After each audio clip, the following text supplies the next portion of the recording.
sisters, gimp suits, all signs of a stable home. And in this home, we hear no evil, see no evil, and talk constantly about our little girl Alice. Whether you had the same upbringing or not, I certainly did. I'm sure we can all relate to having the amount of wall space and zany trapdoors. Scott and Adam might relate, but that won't stop the flashlights and fun this week on Horror Movie Night. Wow, I don't think that you could have had any less enthusiasm for that intro. Also, good job. I think that was the cleanest intro you've ever done for Horror Movie Night. And I just want to start my chiding of you picking this movie right now. Okay. So everybody knows Matt picked this film. Yep. He'll explain why, but I think it's mostly because he knows how much I dislike it. Well, Adam, you owe me $1 trillion. $1 trillion fucking dollars. God damn it! Damn it! He was convinced that Scott would immediately be like flashlights and fun, more like fleshlights and fun. Damn it! What? Flashlights or fleshlights? Fuck, Scott. I bet on the wrong horse here. Damn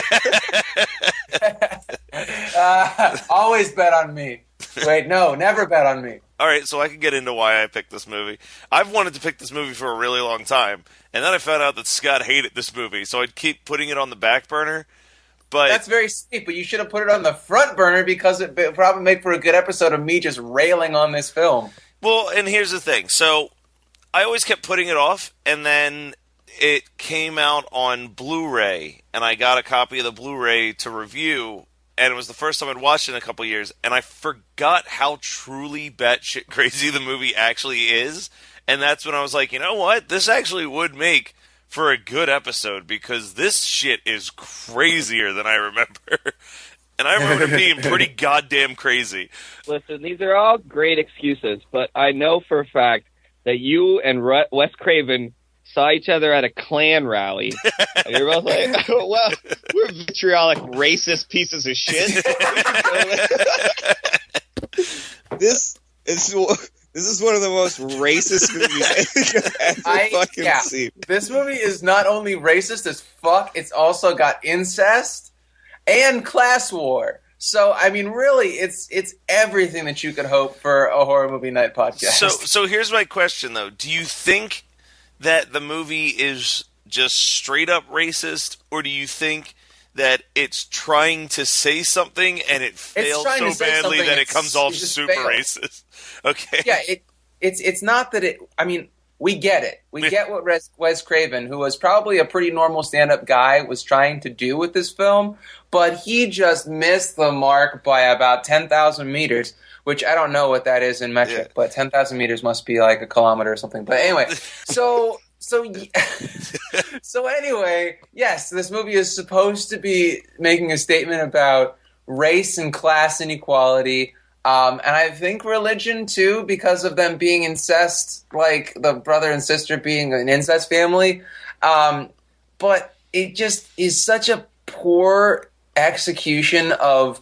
This movie probably looked awesome on paper. Like, when Wes Craven did his, like, you know, his 3-minute spiel to New Line or whoever released this crap, like, I bet that they were like, yeah, this sounds like a great film. But then when you really get down to the nitty-gritty of it, it's awful. Like, there's no way to talk about these things and not just make everyone feel uncomfortable. Especially when you're like a fragile old white guy that's writing it. Like, he wasn't that fragile when he wrote it. Come on, it was like 1990. It was like 92, 93. So wait, when did this come out? This was like 92, 93. This was like right before Scream. Like, this was during that weird late 80s, early 90s period where Wes Craven... 91, and so he had a 5-minute... This was when he was, like, losing water from his ship, gaining water on his ship like crazy. This might be the reason why we didn't hear from him for, like, any good movies until Scream came out. Yeah, because this was, like, right around Deadly Friend, and I'm not a big fan of us. Deadly Friend? Yeah. Ugh. And I think Scorpion and the Rainbow, which I don't like, but people love. I respect it. Or Serpent and the Rainbow. Serpent and the Rainbow. But I wouldn't watch that. Really quick, I have one question. What came first, this or Boyz in the Hood? I think it came out in the same year, to be honest. All right, so Wes Craven somehow got a hold of a script for Boys in the Hood. He ran home. He wrote this. He reached back, gave himself a nice solid pat on the back. I thought you were going to say he's going to finger his own butthole. But that's All right, Well- so there's one more thing I want to talk about before we get into the actual, like, taking this movie scene by scene. Do we have to? There's the thing that I both love about this movie, and it is not intentional. Like I love this movie, and there's no way in hell that this was done on purpose, is the fact that there are points in this movie where it does not know if it is a serious, psychological, creepy horror film with all this social, like, trying to make some statements about society, or if it's just a wacky, like, Home Alone style slapstick comedy where this kid's, like, hitting kids with bricks, or hitting people with bricks, and, like, wacky noises and shit like that. Yeah, it's like you said, I don't know, I think it was when we were prepping to, like, watch it for this, you were like, I always forget how much this movie is like Home Alone. But it is, and I think that that's part of the thing that I like about this movie is that the actor and actress who play mommy and daddy are giving 110% to every ridiculous they thing. didn't realize they weren't going to get Oscar nominations for this. And he has some of the best deliveries in this movie. He has the funniest way anyone has ever said "shut the fuck up" in the world when he yells at the dog. It's like in the middle of him, like, beating Alice, and the dog keeps barking because the kid is still alive. And he just opens the door and goes, "Shut the fuck up!" and then slams the door. So let's talk about this movie. One thing about Leather Daddy. He may have the best line delivery with that, but also is the most goddamn annoying when they make him say almost as many times as Poltergeist 3 says Carol Ann, "Gonna get you!" or whatever. Like, I thought you were talking about when he's sing-songing, "I got him, I got him, I got him, I got him." Like, that's like borderline Bruce Campbell possessed in Army of Darkness style acting, where he's just like doing a little jig with his spear. It really did sound like dude. the little goody two shoes song from Army of Darkness. And the movie starts, we're introduced to a character who, until an hour into the movie, is only referred to as Fool. And he's about he has a real name? He says his name is Poindexter when he meets Roach. Oh. Are you sure that he says that then, or does he say that to Ving Rhames? I'm pretty sure he says that to Ving Rhames, too. Oh, maybe. I don't know. I say it to Ving Rhames. He does, yeah. Okay, so he says it twice. But for the rest of the movie, he is Fool. And thus will be referred to as such in all of my notes, anyway. Fool's about to start 7th grade, but he can't until his sister reads him his tarot cards. And that's how the movie starts. Hey, guys, aren't black people so superstitious? Oh my God. Silly black people. It's true. Man, you guys are right that, like, Wes Craven does not know his shit. Like, you know, he was probably just like, oh, those crazy black people in the hood. Like, let's write a movie about it. Wow, I'm not going to do any research. Let me get my black guy. Hey, let me get my black guy for this. Fucking Hey, do you use tarot cards? No. Well, guys use tarot cards. I don't. Well, someone certainly does, so I'm putting it in anyway. I'd love to see the little kid later on in this movie. He goes up to, like, Leather Daddy or the mommy, and he just touches their cheek and goes like, "Thinner." I love the fact that now we're just going to refer to him as Leather Daddy, because that was an Arrested Development joke that I put in the beginning here. Did not expect anybody to pick up on. So Fool's mom is dying and his neighborhood is crumbling. And that's when his sister's friend Leroy proposes a plan that they're going to rob the landlord in order to save the ghetto. But he needs Fool for some help. And their plan, can you remind me what exactly the point of Fool dressing up like a Boy Scout was? Because he was trying to sell them, like, Boy Scout cookies, which I guess that's a thing. Yeah. I mean, I was a Boy Scout and I never sold cookies. But yeah, he's trying to sell cookies. And then he was like, "Yeah, can I use your bathroom?" That was why he was dressed up like that. Yeah, but I mean, at what point was him getting into the house going to help the other two get in there to rob the place? I think he was either there to scope it out. That was my take, but maybe he was going to like unlock a door or something. Gotcha. Anyway, so before they get into Leroy's plan, we cut into the landlord's home, and that's where we meet Mommy, Leather Daddy, and Alice. And Alice is feeding some creature in the walls, which means that Daddy is now allowed to beat her.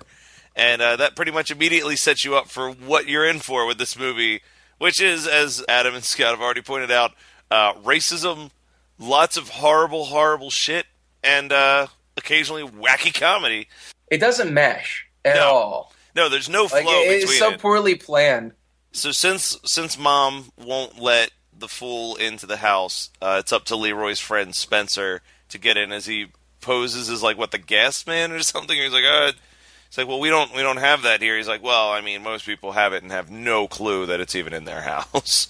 Also, I feel like it's really dumb that Spencer would forget his stupid skull ring on his hand. Like, Wes Craven, I can't suspend my disbelief right now. Yeah, no, if he's done this 1,000 times before, he knows what not to wear when posing as a government official. It just has a lot of sentimental value to him. He doesn't want to take it off. Yeah, his biker daddy gave it to him on his deathbed.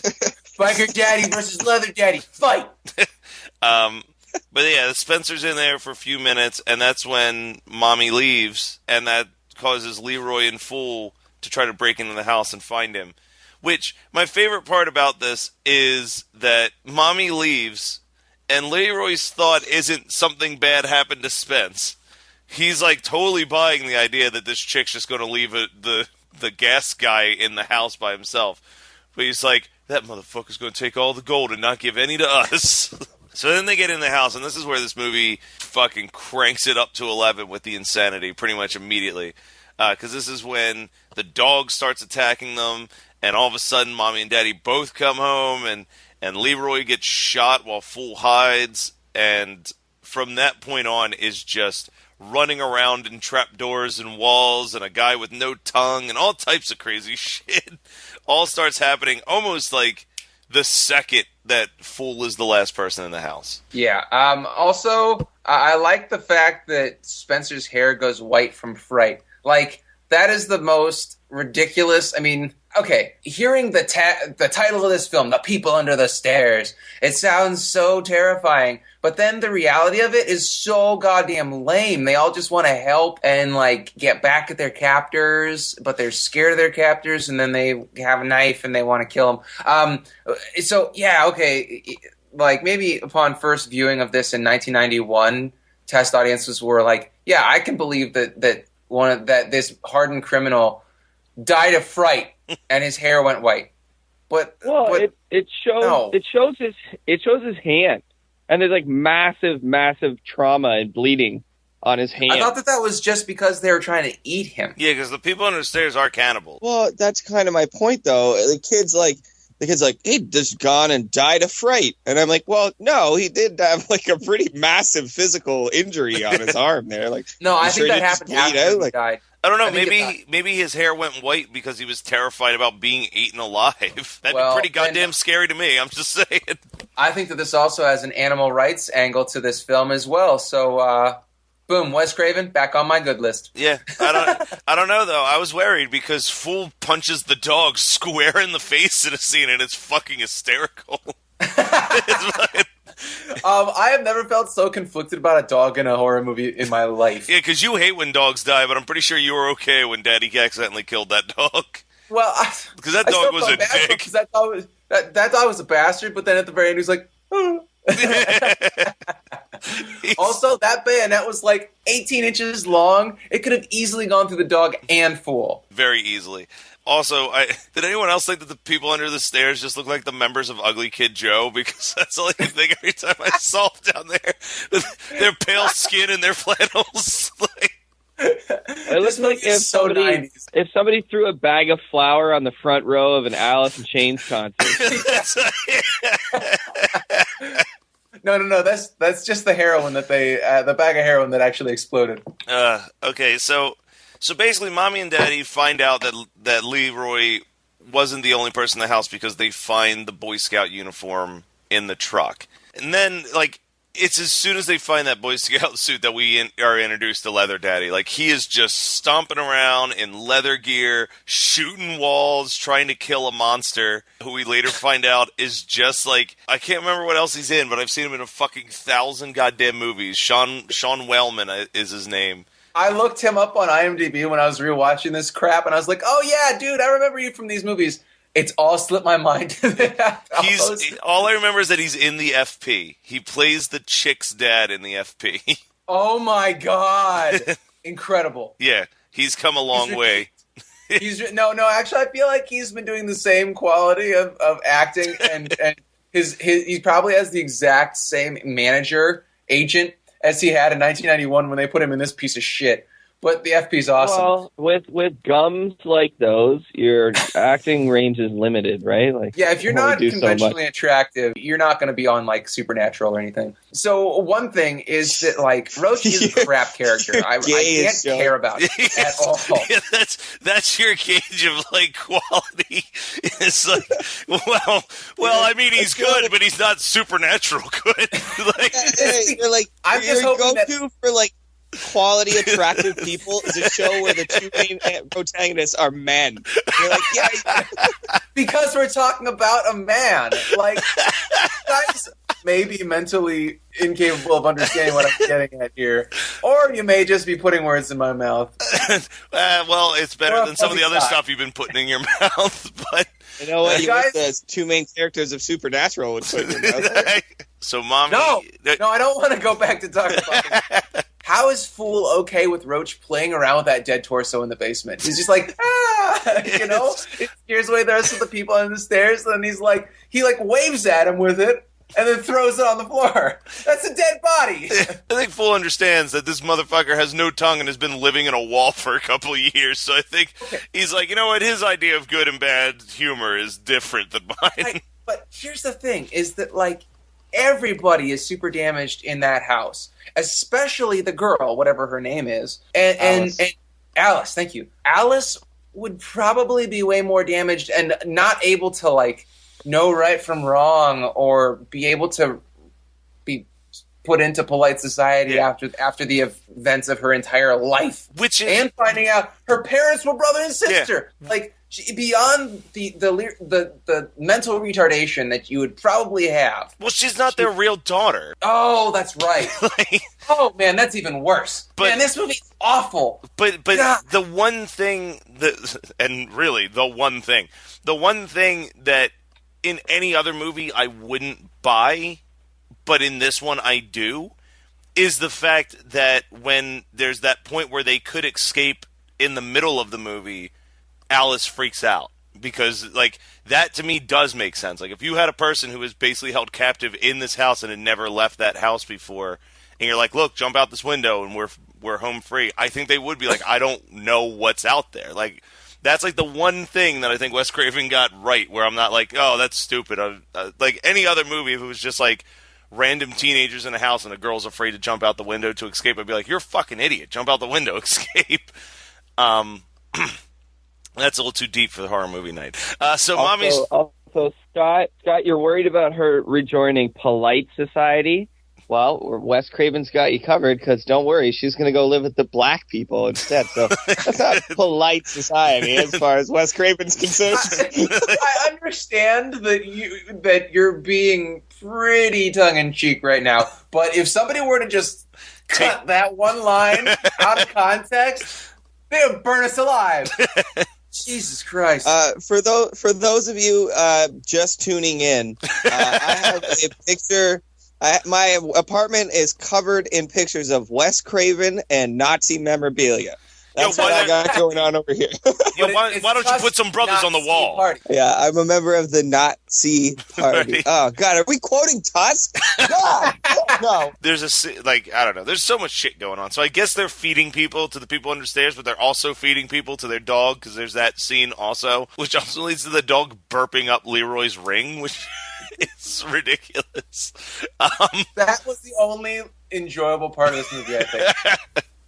Really.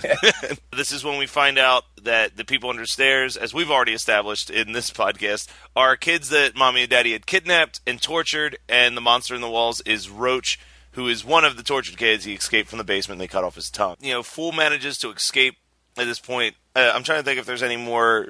There's so many random, sequences that I'm trying to remember which ones happened pre-escape and post-escape. It doesn't even matter. Yeah, Logic is broken down pretty much at the 58-minute mark. Also, how did the dad booby trap some of those passageways? That really broke my logic and my immersion, because if he can't get in there to get to Roach, yeah, and he sends the dog doesn't have opposable thumbs and therefore can't booby trap the walls. I don't know. That dog seemed pretty smart, Scott. If that dog was smart, he would have just bit Leather Daddy and run away. Well, he liked the source of food that they were giving him. He developed a taste for flesh. This movie's also got dog vegan statements. So Fool escapes, and he has some coins on him, who he gives to someone. I don't even really know who that person is, but they're like, well, this is enough for your mom's surgery, and it's going to cover your rent until the year 2000, which I guess in 1991 so I guess they're screwed now. Yeah, I was going to say, in 1991, it was like, wow, that's a lot of rent coverage, but now it's like, well, that fucking sucks. I wonder what they're doing now. This is also when we find out that Mommy and Daddy are brother and sister. So Fool has this... The credits say that that's his grandfather. Which is never explicitly stated in the movie, but apparently that's his grandfather. And apparently he is also just fucking can tell you what a gold coin is worth just by looking at it. Which, if you have that skill, you don't live in the ghetto anymore. That is a skill that you can actually make some money off of. But, so Fool calls into child services to report some child abuse. That's when the cops show up at the house. Mommy and Daddy are claiming they've never had kids, and that Alice had died a long time ago, and that's because she's, hanging on the chimney up in the attic. Which, I don't know. I mean, I guess milking cookies will keep a police officer from checking the attic if they're searching. I worked in house. Yeah, that is true. The police leave, but through all this commotion, it allows Fool to sneak in. This, again, continues my love of the actor who plays Daddy, though. Because there's that scene where he's, talking to the cop, and every single time the cop turns around, he's, trying to massage the giant gaping scar on his face from when he was beat with a brick, and then, Yeah, I love that hat. Yeah. That whole outfit is just priceless. May they burn in hell. Can you just please quote him forever? So then Fool gets tricked by my favorite trope in any movie, which is the old tape recorder trick. Oh my god.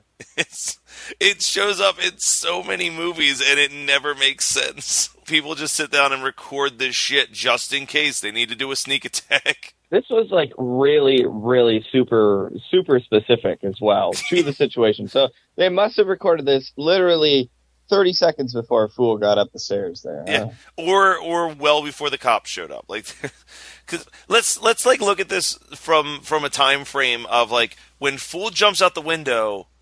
Was it daytime or it was night by then, right? Yeah. Okay, so he jumps out the window at nighttime.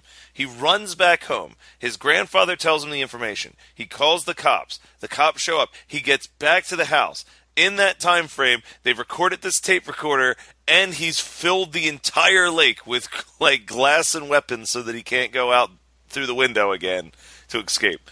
With the help of all of the ghetto, the movie turns into Do the Right Thing. They start banging on the door. The people on their stairs turn out to be good guys, and they smash through the stairs, and they kill Mommy, and then Fool blows up Daddy, and the money just explodes into the air, and everybody becomes rich. I love the fact that the dollar bills explode out of all the walls and everywhere in that house. But yet they're all intact and viable to buy goods with. Yeah, that doesn't seem ridiculous at all to me. I want to know where your suspension of disbelief is on Fool's candles coins trick. Oh, dude, you've never tried that before? No. Oh well, you got a lot of free time. Figure it out. You're looking at about one coin falling out every, 45 fucking minutes. Yeah, I was going to say, I believe that it would work. I don't believe it would work where it's a different coin dropping every, 10 seconds. But then, the real reason I picked this movie is that it ends with a rap song, and I really hope that it was handpicked by Wes Craven. Well, the rap song, like you mentioned, "Do the Right Thing." That was the rap song. It kept saying like, "Do the right thing, Do the right thing. Fight the power." Oh man, you guys have a bright future in rap metal. Yeah. 1989. Then the music cut in. And it was like, "I called 911 a long time ago. Don't you see how late they reacted? They only come and they come when they wanna. They want it. Got the more truck parked around the corner." God, Jesus Christ. that Get me out of this show. Oh man, that Public Enemy album's great though. But that's people under the stairs for better or for worse. That's what it is. Can we just say one thing though? 1991 was a great year for kids saying "fuck" on screen. Your dad's fucked up. Your mom's pretty fucked up too. Dude, I don't know if your impression is charming or just really offensive. Your Ving Rhames impression. And that was my impression of Fool, to be fair. But oh, okay, sorry. It sounded more like Ving Rhames to me. well, that's because I lost my voice last night, so I'm just kind of mumbling my way through it all. So you guys want to talk about what you watched this week? Hell yeah! Well, I just want to give you my my synopsis on People Under the Stairs, because I've never seen this movie before. I've heard of this movie, and like with the name People Under the Stairs, I expected it to be like a legitimately scary movie and not some old white man's like weird racial epitaph. But I started watching it and I have no idea what it was. And up to a certain point in this movie, I was kind of like freaked out and scared. And then Fool's in the basement. All the things are like touching on him and scaring the shit out of him. And then he gets upstairs and he meets Alice. And you're like, oh, wow, Alice is like really heavily abused and she's all fucked up. And then Leather Daddy comes around the corner in that gimp suit. And it's just like, and that's like for the rest of the movie, I was like, "Fuck, what the shit?" Like I had, like you guys, I didn't even think about like the Home Alone connection, but it's so Home Alone. Like, oh my god, it's so. But that's, I mean, I think watched this movie first time ever watching this movie. God. Yeah, You're no, so much luckier than me because this was my third time. But I think that like. I don't want to say that's part of the charm, because there's very little things that are charming about this movie. It is not, like, I will not kid myself and pretend that this is a good movie. But I think that the thing that you either end up liking or hating about this movie is the fact that it literally has some genuinely good, like Wes Craven's not an incompetent director. He might not be a good writer, but he's not a terrible director. So there are, like you said, there are scenes that are well-shot, freaky scenes. But he also tries to mix in this comedy, because I'm pretty sure this was when he was trying to be like, I'm not just a horror director. I'm sure he had some weird like slapstick comedy that he had under his belt, and he's like, well, when People Under the Stairs blows up, this will be my, I'll use this as my transition film. It is two completely different screenplays just smashed together. I feel like it's three different screenplays. I feel like Wes Craven was like, to the studio, is like, yeah, we got, it's like a horror movie, which I'm good at, meets Home Alone, meets Gorillas in the Mist. This is gonna be some good stuff, guys. Like, we got this guy named Duke. Yeah, I got my cousin Duke. I'm gonna get him to write the screenplay for it. Let me get my black guy for this. He's got a black guy. I like that you're so originally. I mean, that was just our Boston guy. It is slowly turned into Carl from Aqua Teen Hunger Force. And I always thought there was Carl from Aqua Teen Hunger Force. And also, I'm not sure how much of Adam Sandler's stand-up albums you guys used to listen to. None. But Scott sounds like there was a skit called Respect, and he sounds like one of the oh guys my from god! Do you remember that one? Yes. Gotta respect the books. Gotta respect the condom. God damn, he's got a black guy. Adam Sandler sucks, man. When I was in 6th grade, that was the funniest shit ever. And you cannot revisit those albums. No. No. That stuff sucks. That stuff is so terrible. The only one that has like there's of all of his albums, there's two that I think are half decent. The one, What's My Name, which is just music, and the first one I still think is funny because it was like him, Chris Farley, David Spade, Tim Met, like it was all of the '90s SNL cast on that first album, and I kind of like that. But Jesus fucking Christ, that What the Hell Happened to Me album does not hold up at all. No, it doesn't. Except for the song Steve Polychronopoulos, which I still think is a great song. I watched 3 H movies this week. Okay. So I'll try and keep this real short. I finished Harbinger Down with David Carradine / Lance Henriksen.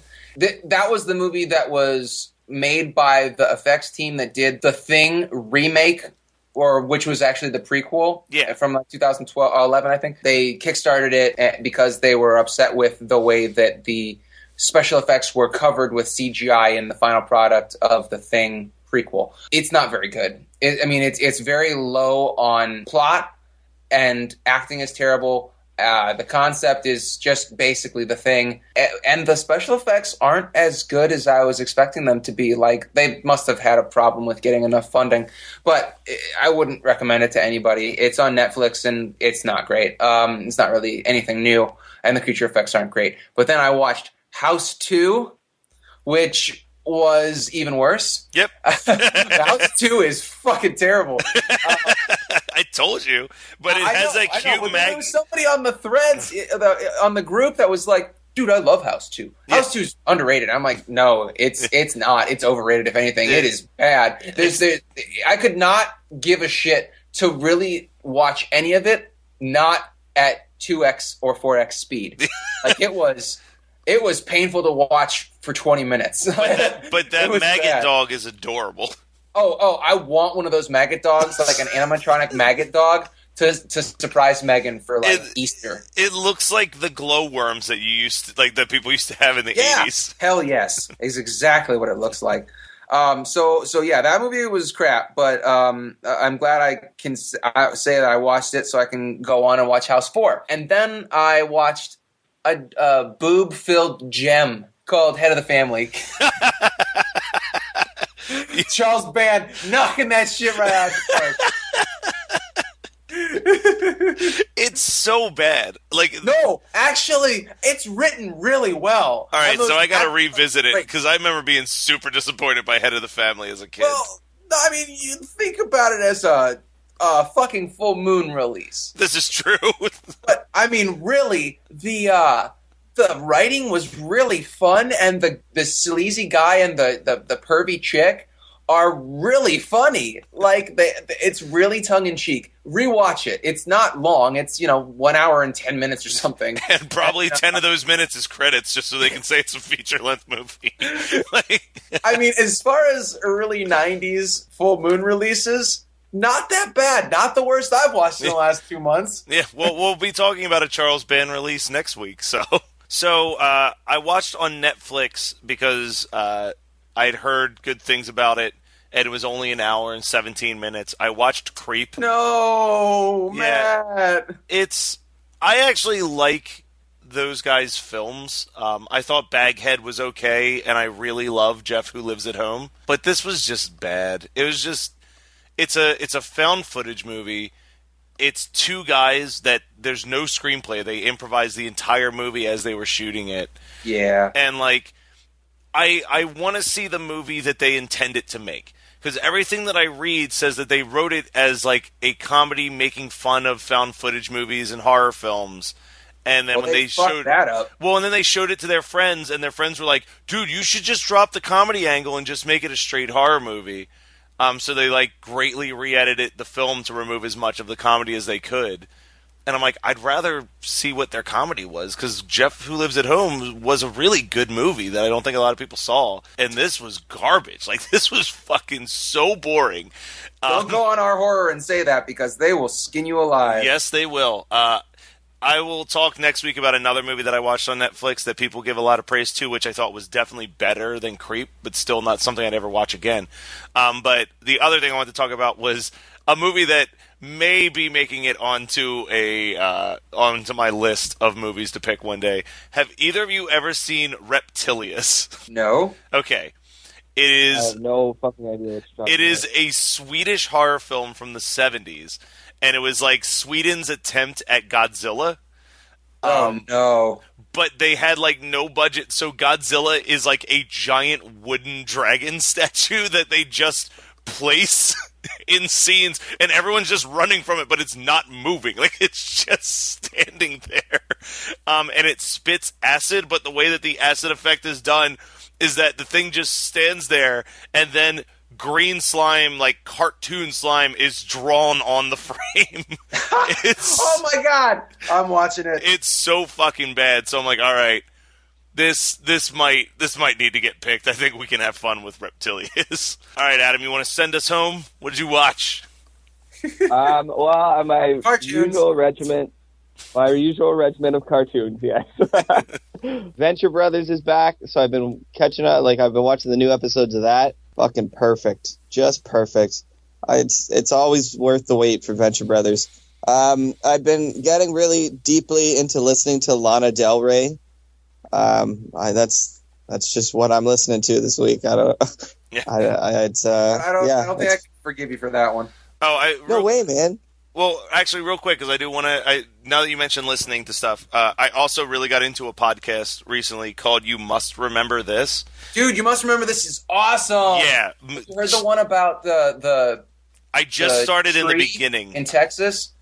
Okay, the Texas tree one is really good. Okay, because I really Meg got me hooked on that podcast. Yeah, I really like from the first. I listened to the first 10 episodes so far, and I really liked the one about Frank Sinatra's trilogy about Frank Sinatra, and I also like the one about the song "Frances Farmer Will Have Her Revenge on Seattle," and like how Kurt Cobain's all the stuff that Kurt Cobain read about that particular person to write that song was all complete fiction, and they explain what the real story was. But yeah, basically it's a podcast where they go through what they call the dark secrets of Hollywood, and it's just this like, hey, remember when this really weird thing happened, or like this really crazy thing? So like sometimes it'll be about like Frank Sinatra and like shit that he did that was really stupid that no one talks about, and then the other episodes will just be about like the many relationships of Madonna and how all of her relationships were fucking ridiculous and batshit crazy during like the 80s. I think I might be getting that confused with another one, but I think maybe that's the woman who did the one about Howard Hughes and all of his yes, so good. Yeah, so definitely check out You Must Remember This. It's a really cool podcast. Sorry, continue, Adam, though. Besides your Lana Del Rey, what else have you been listening to and watching? I've seriously just been spamming my own head with Lana Del Rey. Didn't Madonna date Dennis Rodman for a while in the 90s? Didn't that happen? Was that her? Yeah, that had to have been her. That may have been her. I can't remember. Let us know on this episode, because I think we're wrong on that, actually. Who cares? It's the 90s. There's lots of fucked up shit happening in the 90s. Yeah, I think Dennis Rodman was actually like bisexual in the 90s and had like relationships with men. It's like the 90s were a pretty crazy time. Anyways. I was experimented a bunch. I didn't know that our guest host was the singer from B-52s there. Rock Lobster! In the 90s, Scott was a cock lobster. Anyways, so... Watch out for those piranhas. Dude, Piranha 3D. Oh, by the way, it was Carmen Electra you're probably thinking of. Oh, there we go. Okay. What was the other thing that I was going to mention? Fuck, you made me lose it now. Oh, I re-listened. This is really tooting our own horn, but I re-listened to the Ruins podcast. Yeah. And everyone should listen to that and keep an ear out for when Matt, his Philly accent just fucking shines through, and he tells me that I should not that I should go ahead and jump into my notes, but that I should go ahead and jump into my newts. Newts, he says. Pronounce it with a hard ew sound. You're really missing the fact that this happens every episode. He's well, we got rid of the newt section, so now he doesn't have to stumble over that anymore, but that was 1991's People Under the Stairs, as picked by me, because I'm an asshole. Next week's episode, we actually have a guest co-host. We won't tell you who it is, but you should check it out. It's one of my favorite movies. I think it's one of Scott's favorite movies. And it is absolutely one of my favorite movies. And I think that Adam is going to be furious and hate it, and that is absolutely okay. Send us some of your suggestions. Our special guest picked the movie that we're discussing, so... That's what happens sometimes. Shoot us a message, hmnpodcast@gmail.com. If you have something to promote like our guest is going to have, let us know, and maybe we'll have you come on as a guest co-host as well to help you promote whatever it is that you're promoting. Or Only just- if it's cool. Only if it's cool. If it's cool. And also, send us some cool stories. We got a really cool story that I haven't sent you guys yet about a listener who wanted to tell us about when he got married and how he got married at a horror convention and how Ernie Hudson in full Ghostbusters garb was one of the witnesses to his wedding. And he even sent us a picture of it. So it's very cool. I love hearing from all of our fans. So, yes, shoot us some emails and we'll do another mailbox bag at some point. hmnpodcast@gmail.com.